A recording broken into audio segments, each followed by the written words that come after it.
I moved into the old house in late autumn. The kind of cold that clings to your skin had already settled in. And the wind, well, it never really stopped crying through the pine trees outside. It was quiet there. Too quiet. I told myself I needed the peace.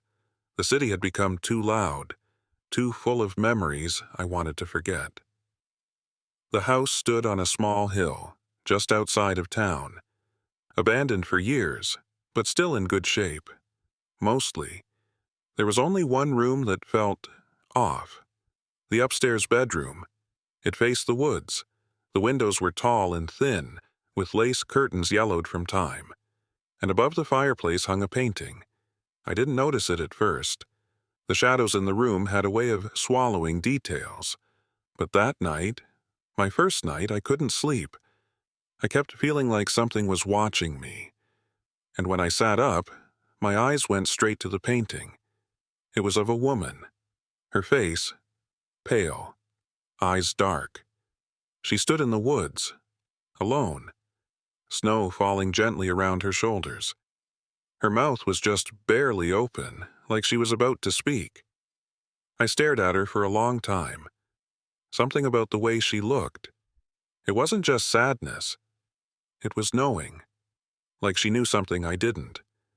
I turned away, told myself I was just being tired, dramatic.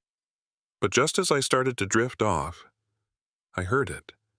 A whisper, soft, raspy. My name. Right there in the dark. Whispered like a sigh through dry leaves. Eli. I froze, held my breath, waited for another sound, but there was only silence. And the woman in the painting, she hadn't moved. Or had she? The night after I found the old painting, I couldn't sleep. Every time I closed my eyes, her face floated in the dark behind my eyelids. That same smirk, those blank eyes, like she knew something I didn't. I told myself it was just my imagination, a trick of the brain. But something about that painting felt alive. So I got up, made some tea, tried to calm myself. I walked back to the living room and there she was, still hanging where I left her. But her head, it was tilted. Not like before. I stood still, frozen. Did I just imagine that? I walked closer. Her head was straight again, exactly like when I first found it. I laughed it off, shook my head. Get a grip, I whispered. I turned off the light, went back to bed. But that night, I swear I heard something. Whispering. It wasn't loud, just a soft hiss, like breath against glass. And in the middle of the night, I heard it, clear as day. My name. Daniel! My blood turned to ice. I sat up, heart pounding. Who's there? Silence. No footsteps. No creaks. Just silence. And the faint smell of old oil paint. I didn't sleep after that. I waited for morning. When the sun came through the windows, I felt brave again. Maybe it was just a dream. I went back to the living room. The painting looked the same, except her eyes seemed wider, and that smirk just a bit more smug. I leaned in. Her eyes weren't painted to look at the viewer, but now they were pointed directly at me. That day, I tried to work. I'm a freelance editor, mostly horror novels. Fitting, right? But every time I sat at the desk, I felt something behind me. Watching. I turned. Nothing. But the feeling wouldn't go away. I moved the painting, turned it to face the wall. And still, I felt her. That night, I covered the painting with a blanket. I needed sleep. But sometime around 3 a.m., I woke up to the sound of fabric hitting the floor. And then, footsteps. Slow, deliberate. From the living room, toward the hall. I didn't move. I barely breathed. The steps stopped just outside my bedroom door. I stared at the door handle. waiting for it to turn, but nothing happened. And then, the voice again, soft, right by my ear. "Daniel." Morning came. I was still sitting up in bed, too afraid to close my eyes. I marched to the living room. The blanket was crumpled on the floor. The painting was tilted again. I grabbed it, took it outside, threw it in the dumpster behind the building. Done, finished, or so I thought. That night, I heard laughter, a child's laughter, and in the mirror above my dresser, I saw it, for just a second. The woman in red, standing behind me, smiling. I didn't know what to do. I told myself it was stress, work, lack of sleep. But deep down, I knew. This wasn't over. The next day I checked the dumpster, empty. Totally empty. But when I came home, the painting was back, sitting at my doorstep, face up, smiling. There was a note, just one word scrawled in old, faded ink. Mine. I didn't take it inside. I left it on the porch. Walked away, called a friend, Rachel. She was into the paranormal stuff. When I told her everything, she didn't laugh. She didn't say I was crazy. She said, "I've heard of things like this, but usually they start small. Voices, visions. Then it gets worse." I asked her what I should do. She paused. "Do not look at her for long, and whatever you do not say her name." "I don't know her name," I said. Rachel didn't reply. There was static on the line. Then the call dropped. That night, I locked the painting in the storage closet, bolted the door, blocked it with a chair. Still, I couldn't sleep. At exactly midnight, the chair scraped across the floor. The door creaked open. And from the darkness, I heard her whisper. This time, she wasn't saying my name. She was humming. A lullaby. Soft. Old. Familiar. And I remembered something. A dream I used to have as a child. A woman in a red veil, standing at the end of my bed, humming that same song. Every night, for years. Until one day, she stopped. I was shaking. Was it possible that I had seen her before? Was this painting not just haunted, but connected to me somehow? I looked up old articles, searched for anything about cursed paintings, women in red, whispers at night. And finally, I found it. A photo in a blog post from 2003. Caption: "The Whispering Widow, last seen in New Orleans, 1952. Painting believed to be destroyed in fire." But there it was. Same face, same smirk, same red veil. Except, in the photo, her eyes were closed. In my painting, they were open. I couldn't unsee it. The photo, the article, the caption burned into my mind. The Whispering Widow. A painting lost in a fire back in 1952. But here she was, in my apartment, alive in the brushstrokes. Her eyes. They were shut in the original photo, but in mine, they were wide open, watching. I needed answers, real ones. So I reached out. Not to Rachel this time. She stopped replying. I called an old college professor instead, Dr. Henry Lowell, art history, specialized in the strange and obscure. I sent him a photo of the painting. Not even 2 minutes later, my phone rang. His voice was quiet, tense. "Where did you get this?" I told him the story. The alley, the dreams, the whispers. He didn't laugh. He didn't doubt. He just said, "Daniel, that painting was believed to be cursed. People who owned it disappeared, died mysteriously. Or worse." "Worse?" I asked. He hesitated. They said she followed them, even after they burned it. I felt sick. I walked into the living room. The closet door was open again. The painting was out, leaning on the wall. No one else was in the apartment. I live alone, but the chair I had jammed under the doorknob was neatly pushed aside. And on the canvas, I saw something new, something I hadn't noticed before. At the bottom corner, barely visible under the paint, scratched into the wood beneath the canvas. A name. Honora Vale. I said it out loud. Whispered it, really.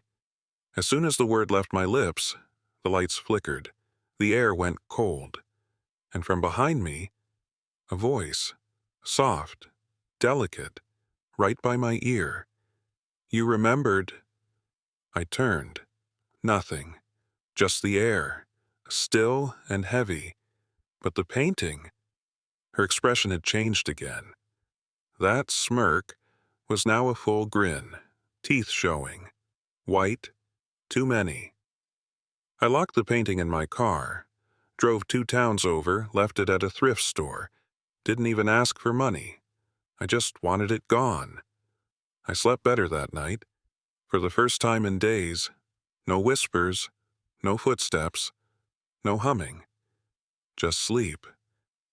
But in the morning, I found her, not the painting. Her, in the mirror, her veil, her face, standing behind me again. And this time, she wasn't smiling. I grabbed the phone, called Dr. Lowell again. Tell me everything, I said. He sighed. There are stories, he began, about a woman named Honora Vale, a painter, lived in New Orleans, went mad after her husband died in the war. They say she painted herself over and over, obsessed with capturing her pain. But one day, she disappeared, left behind just one final painting. I already knew which one. The widow. She painted herself into it? I asked. No, he said. She painted something else, something she believed lived inside her. I didn't know what that meant, but I knew I had to destroy it. Burn it, bury it, something. I drove back to the thrift store. It was closed, windows boarded up, a sign on the door, condemned due to fire damage. The fire happened last night, same night I dropped it off. I drove home fast, heart pounding, opened the door. She was there, sitting on my couch. Not the painting. Her, the veil, the red dress, the black eyes, but she didn't move. She was frozen, like a statue. Then she blinked. I ran, out the door, down the stairs, didn't stop until I reached the street. I stayed with a friend for a few nights, didn't tell them why, just needed space. But the dreams followed me. Now I wasn't just seeing her in mirrors, I saw her in windows, in reflections, in the corner of my vision, and always whispering my name. One night I asked her, in the dream, why me? She looked at me, tilted her head, and said, You called me? I didn't understand. She pointed to my chest, right over my heart, and said, You belong to me now. When I woke up, my chest was cold, numb. I looked in the mirror. Her name was carved across my skin. Honora Vale. I'm not sure what happens next, but I don't think this ends with me. I think she's looking for more. People who will find her, speak her name, bring her back. So please, if you ever see a painting of a woman in a red veil, if you hear your name whispered in the dark, if she ever smiles at you, don't say her name. Don't bring her home. Because once you do, she never leaves. I didn't sleep the next night, not because I wasn't tired, but because I couldn't face that painting again. I left the lights on, slept on the couch, but even then, even in the glow of my small reading lamp, I swore I heard it again. That whisper, my name, soft, cracked, like breath through dry leaves. I tried to tell myself it was nothing, just my mind playing tricks. A creaky house, old pipes, my own heartbeat echoing too loud. But the next morning, everything changed. I walked into my bedroom, ready to cover the painting with a sheet. Something, anything, to block its stare. But the moment I saw it, I stopped, and I froze. Because there were two faces now. Two. One was the girl I had always seen, pale, distant, her black eyes sinking deeper every day. But next to her was a second face. This one was blurry, not fully formed, like someone had started to paint, then hesitated halfway through. But the outline, it looked like me. I took a step back. My hands started to shake. No, no, that wasn't possible. I hadn't touched the painting, hadn't moved it. No one had. And yet, my features were there. My nose, my jawline, my eyes. I ran out of the room. Slamming the door shut behind me, I called my sister Kate. She didn't answer. I texted her instead. Something's wrong with the painting. I need help. She didn't reply right away. I paced the hallway. My skin crawling, I felt watched. Even outside the room, the air felt heavy. Then I heard it. A soft knock from the bedroom door. Not loud, not forceful, just deliberate. Tap, tap, tap, 3 times. I stood there, frozen, holding my breath. Then silence, complete silence, until my phone buzzed in my hand. A message from Kate. "What painting? Are you okay?" I stared at the screen. What painting? She knew. I had told her when I bought it, showed her pictures. I replied, "The one from the thrift store, remember? The girl with the black eyes." Dots appeared on her screen, then stopped. Nothing came through. I waited and waited. Finally, another message. "I think you should leave the house." My blood ran cold. I replied, "Why? What's going on?" She didn't answer. I tried calling her. No ringtone. Just static. Then, from inside the room, I heard a voice. It wasn't a whisper this time. It was a laugh. Light, hollow, like a child giggling in a long, dark hallway. My hands trembled as I reached for the doorknob. It was cold. Ice cold. I turned it slowly and peeked inside. The painting was still there, but the second face was clearer now, more detailed. It looked exactly like me, down to the shirt I was wearing. And the girl beside me? She was smiling. Her eyes no longer empty. They were looking at me, like they'd been waiting. I shut the door again, locked it. Something was horribly, horribly wrong. I decided I had to get rid of it. Burn it, smash it, whatever it took. I grabbed a blanket, a hammer, a lighter, walked back to the room, and stopped. The door was open. I didn't open it. And inside, the painting was gone. Only the empty nail remained on the wall. The room was silent. Too silent. Then I heard it again. From behind me. That voice. My name, whispered right into my ear. I didn't sleep that night. I couldn't.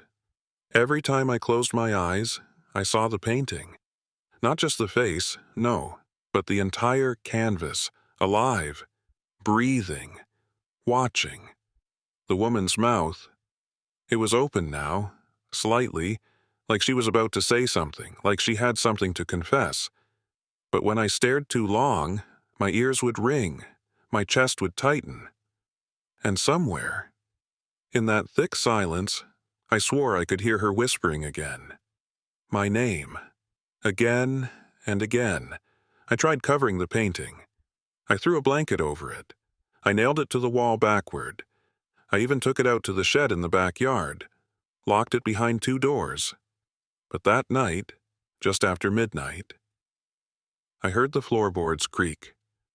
I heard something dragging, softly, rhythmically, like the sound of fabric being pulled across wood, like the sound of bare feet moving slowly. I got out of bed, flashlight in hand, made my way to the hallway, and that's when I saw it. The painting, it was back, hanging, right where it had always been, centered, straight, unmoved, as if I had never touched it. I ran to the shed, breath cold in my lungs, unlocked both doors, and inside, nothing, just empty hooks, swinging gently, as if someone had just taken something down. My hands shook, not from fear, but from something worse. Recognition. This wasn't just a haunted object, it was attached to me. I needed answers. I took the painting to the local university, art department. Old professor with a crooked back and thick glasses. When he saw it, his smile vanished. He didn't touch it, didn't even get close, just stared. Then said, "This isn't paint." My stomach dropped. "What do you mean?" He leaned in, whispers only I could hear. "It's blood."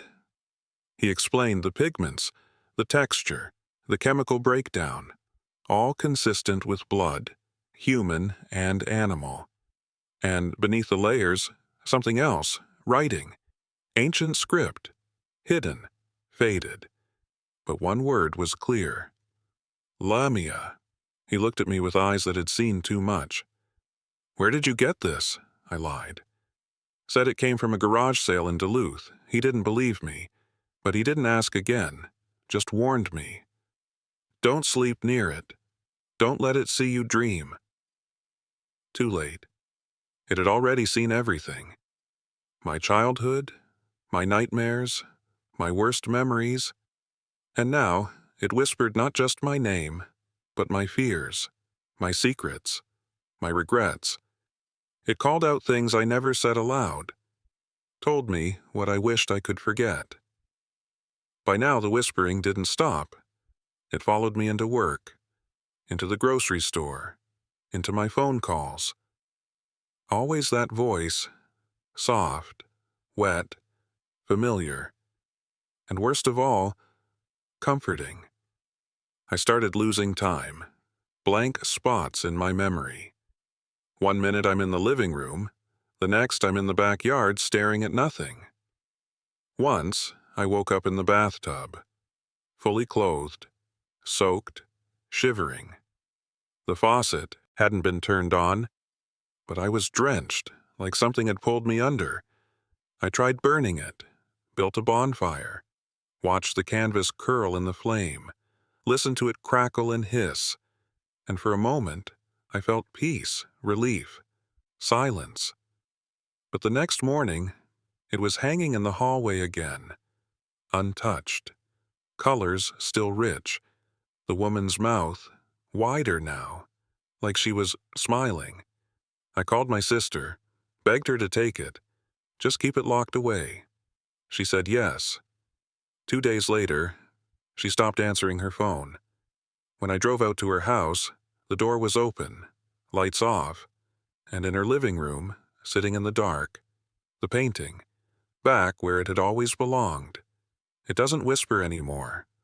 It sings, low, humming, a lullaby, one I think I remember from childhood, but the words are wrong, twisted, like a nursery rhyme from hell. I don't think this is about me anymore.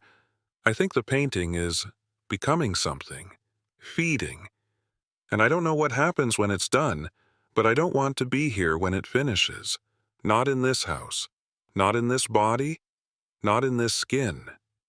And yet, every night, I find myself in front of it, staring, listening, waiting for it to speak again, for it to whisper my name. I didn't sleep at all that night. How could I? After what I saw, what I heard, I stayed in bed, eyes wide open, the painting. It didn't blink. It didn't move. But it watched. All night long. Every time I shifted, the painted woman's eyes seemed to follow. Every time I closed mine, her voice would whisper, my name, again and again. But not from the canvas. From inside my head. It sounded like her lips were near my ear, soft, breathless, cold. Matthew. My name never sounded so wrong. I sat up in bed, turned on every light in the room, even the bathroom light. Didn't help. The shadows just found new places to hide. By morning, I looked like hell. Sunken eyes, pale face. Even coffee couldn't shake the fog in my brain. When I got to the office, my coworker Janice raised an eyebrow. "Rough night?" she asked. I just nodded. What was I supposed to say? "Oh, my painting talked to me again last night." Yeah, that'd go over well. At lunch, I Googled the gallery, the one I bought the painting from. Nothing. No address, no phone number, no social media presence. It was like the place never existed. But I know it did. I walked into it. I saw the dust, heard the bell above the door. I met the old woman. She told me the painting had energy. She wasn't wrong. That night, I tried something different. I turned the painting to face the wall. Simple, right? Out of sight, out of mind. But as I settled into bed, I felt it, like someone was standing right behind me, breathing. My skin went cold. I pulled the blanket to my chin, held my breath. Matthew. That voice. I shot up, turned, around fast. Nothing there. I looked at the painting, still against the wall, still silent. But the room, it felt heavier, like the air was thick, like something was watching. At 3:07 a.m., I woke up choking, not gasping, not coughing, choking, as if invisible hands were wrapped around my throat. I thrashed, fell out of bed, hit the floor hard. Then, it stopped. I could breathe. I looked up. The painting was facing me again. I never touched it, I swear.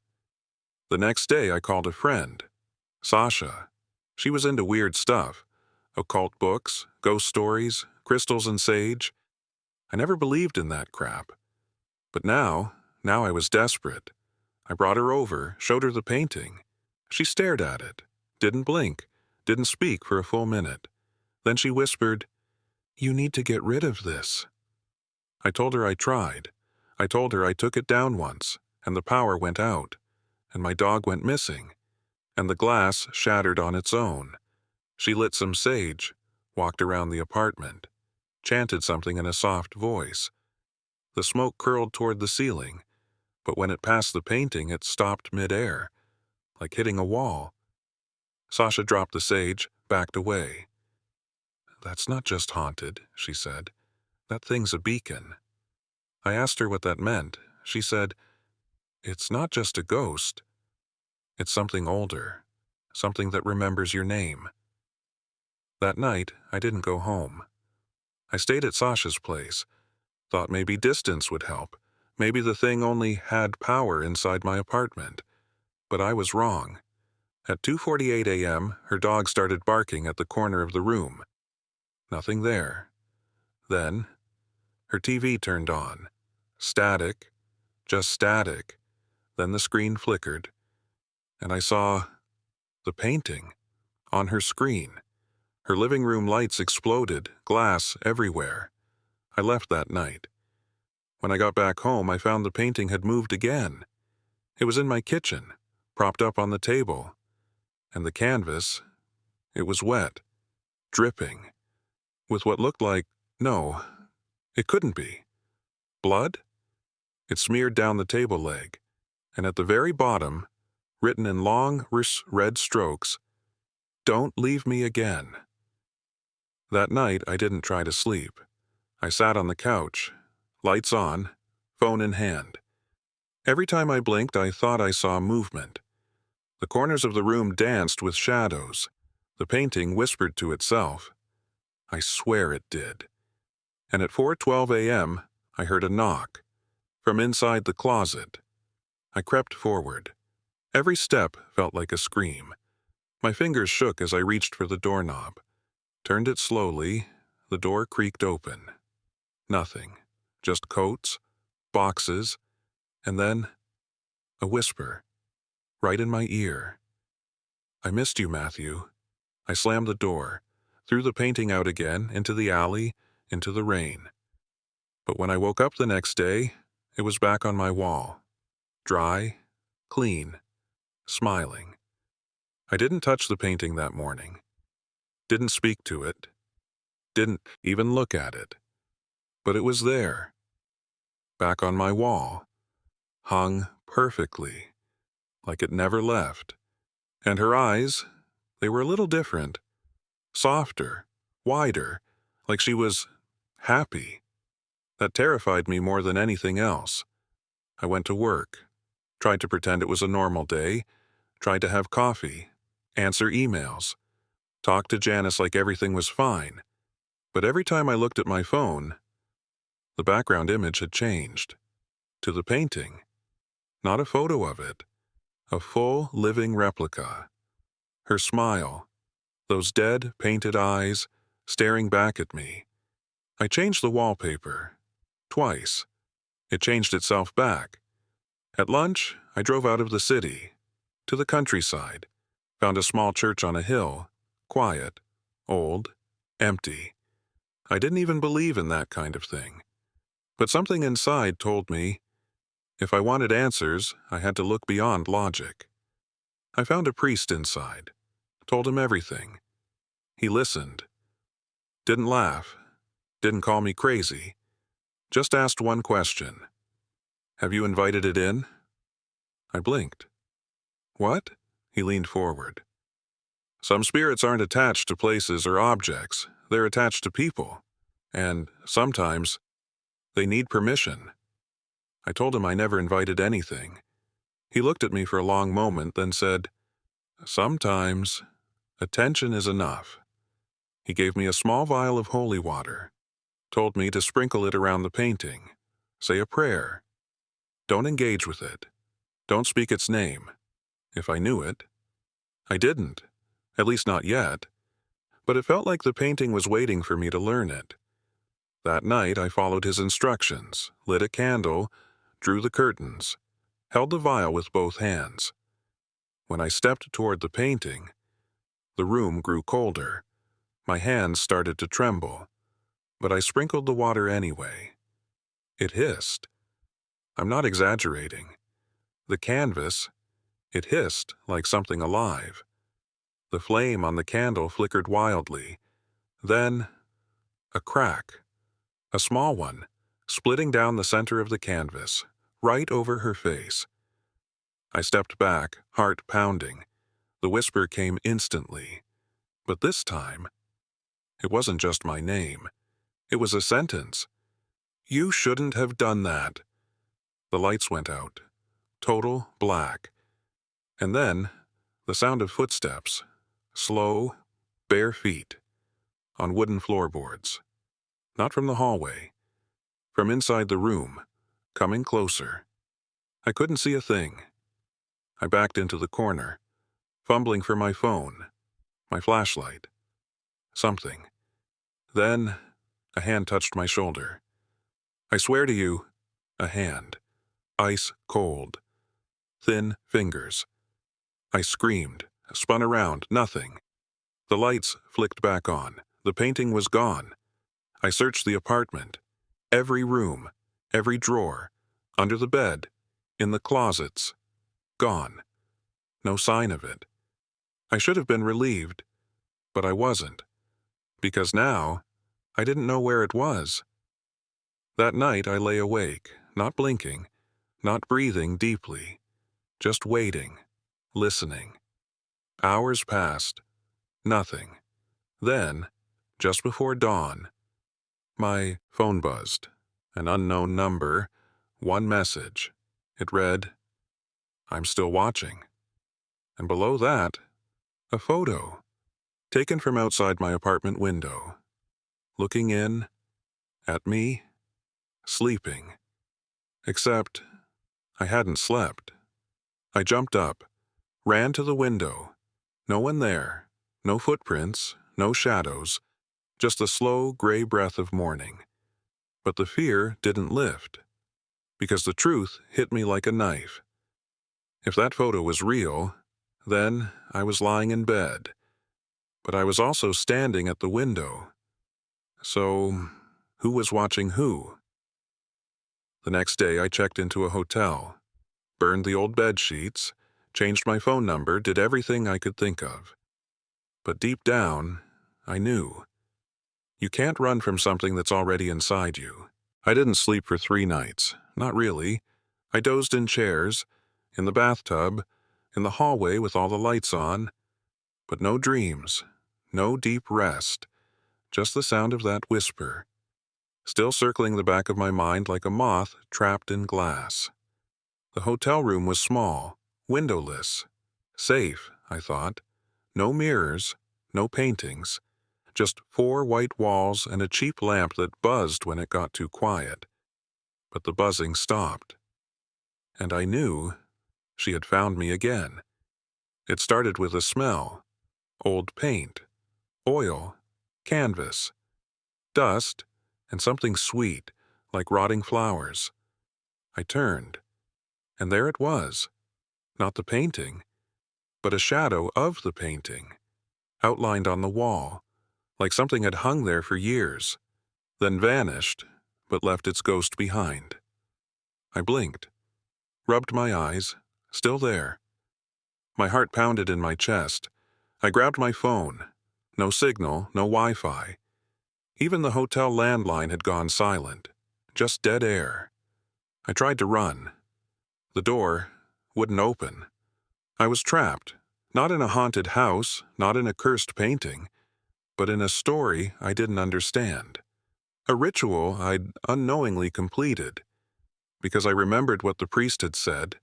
Sometimes attention is enough, and I'd been giving her attention for days. I sat on the floor, hands over my ears. Didn't want to hear her voice again. Didn't want to hear my name said in that slow, sticky way. But it came anyway, from the ceiling, from the air conditioner, from the vent in the corner. "I'm not finished with you." The shadow on the wall began to move. Slowly, like ink spreading through water. It stretched, twisted, until it wasn't a rectangle anymore. It was a shape. A woman, tall, hair trailing down like moss, eyes dark as oil. She stepped out from the wall and smiled. I couldn't move, couldn't scream. She walked across the room, feet not touching the floor.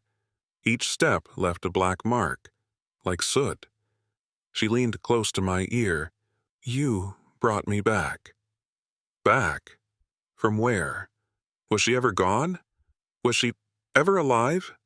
I tried to ask. My lips wouldn't move. She pressed her cold finger to my chest, right over my heart. "You gave me a name." I shook my head. "No, I didn't." But then I remembered. In the dream. Back on the second night. When I was half asleep, I'd whispered something. A name I didn't recognize. It felt natural, like I'd always known it. But now, she had taken it as an offering. And with that name, she became real. I lunged toward the desk, grabbed the hotel Bible, opened it, held it between us like a shield. She just laughed, low, wet, mocking. Then the pages turned black, burned. Smoke filled the room. She vanished again, but the damage was done. My soul, or whatever you want to call it, had a thread tied to hers now. Every time I blinked, I saw her eyes. Every time I slept, I heard her voice. Every screen, every mirror, every corner of silence, She waited. I left the hotel that night. Didn't check out, didn't pack, just walked. Kept walking until the sun came up. But it didn't help, because when I passed a storefront window, there she was. Not in the glass, not behind me, but standing inside the reflection, smiling. That night I made a decision. If I couldn't destroy the painting, maybe I could understand it. Maybe someone had seen her before, survived her, or at least left behind clues. So I went to the one place I swore I'd never return, the antique store. I stood outside the antique shop. Same cracked window, same hanging sign, same scent of old wood and rain-soaked carpet. It was closed. Of course it was closed. But that didn't stop me. I pressed my hand against the door. It creaked open. No resistance, like it had been expecting me. The air inside was heavy, like stepping into a memory you tried to forget. Everything was just as I remembered, except for one thing. The painting. It wasn't on the wall, not where it had been. That spot, where it used to hang, now held nothing but a faint rectangle of dust. I felt my knees weaken. It was gone. Or maybe not gone, just no longer displayed. I walked deeper into the shop, past shelves of cracked porcelain dolls, past cabinets of foggy glass, past mirrors turned toward the wall. All of them, hiding their reflections. Then I saw it. A storage room door, half open, a light flickering inside and something leaning against the far wall, wrapped in burlap, tall, thin, very familiar. I stepped closer. My hands shook. I pulled back the fabric, and there she was. That face, those eyes, but different now. Her smile was wider, sharper, like she knew something I didn't. I reached out, foolishly, and touched the canvas. It was warm, not room temperature, warm, like skin. Then, the whisper returned. Not in my ear this time, it came from inside my head. "Why did you leave me?" I staggered back, bumped into a table. Something fell, shattered. But I didn't look, because her eyes were moving, not blinking, shifting, tracking me as I moved. "I didn't mean to," I said out loud. To no one, to her, to myself, but the whisper kept going. "You brought me back. You gave me a name. You promised." Promised? No, I didn't. But I had. Somewhere between dreams and waking, between obsession and fear, I had welcomed her in. The store began to darken, not naturally.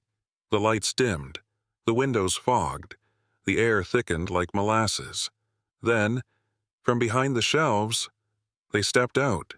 Figures, dozens of them, men, women, children, all pale, all lifeless, all with painted eyes. Some had brushstrokes for mouths. Others had smeared color instead of skin. They weren't real, but they moved like they were. Each one turned to face me, and together, they whispered, not in unison, but in layers, like 1,000 soft voices buried underwater. "He's the one. He let her in. He gave her life." I backed away. But the painting, it began to glow, soft red, then brighter, until it lit the room like firelight. I turned to run, but the door was gone. Only a wall now, solid, cold, unmoving. And then she stepped out. Not the painting, her, whole, real, same face, same hair, same eyes. She was everything the canvas had hinted at, and more. She smiled, reached out, touched my face. Her fingers were cold, but my skin burned. "You're mine now." I tried to speak, beg for mercy, cry for help, but my voice was gone, stolen, replaced by silence. The last thing I saw, before the world turned black, was the painting empty. Her figure no longer trapped inside, because now she was free, and I was not. I don't know how much time has passed. Could be days, could be years. Down here, there's no sun, no clock, no beginning, no end. Just the sound of my own breathing. And sometimes her. She comes and goes, not through doors, through the walls, through the cracks in the floor, through the shadows behind my eyes. I don't sleep anymore. Not really. If I close my eyes for too long, I see her, standing there, smiling, always smiling. They say when you go mad, you don't know it's happening. I do. I feel it, like peeling paint inside my skull, one flake at a time, until there's nothing left, just a canvas, waiting to be filled. Sometimes I still hear the outside world. Laughter, footsteps, a bell over the shop door. Someone has reopened it. The antique store. New voices, new curiosities, new victims. And the painting. It's hanging again, front and center. But it's different now. She's not inside it. I am. People walk by and stare, some shiver, some lean in. And once in a while, one of them hears it. A whisper, so faint it barely registers, but enough to make them look again, to feel the air grow cold, to see my eyes move. I watch them sleep, you know, just like she watched me. Through windows, mirrors, reflections in puddles. It's easy, once you're on this side of the frame. So if you ever come across it, that painting with the peeling edges, the boy in the background, eyes too alive to be paint, look away, don't stare too long, don't lean in, don't listen, because I will whisper your name, and once I do, you're next.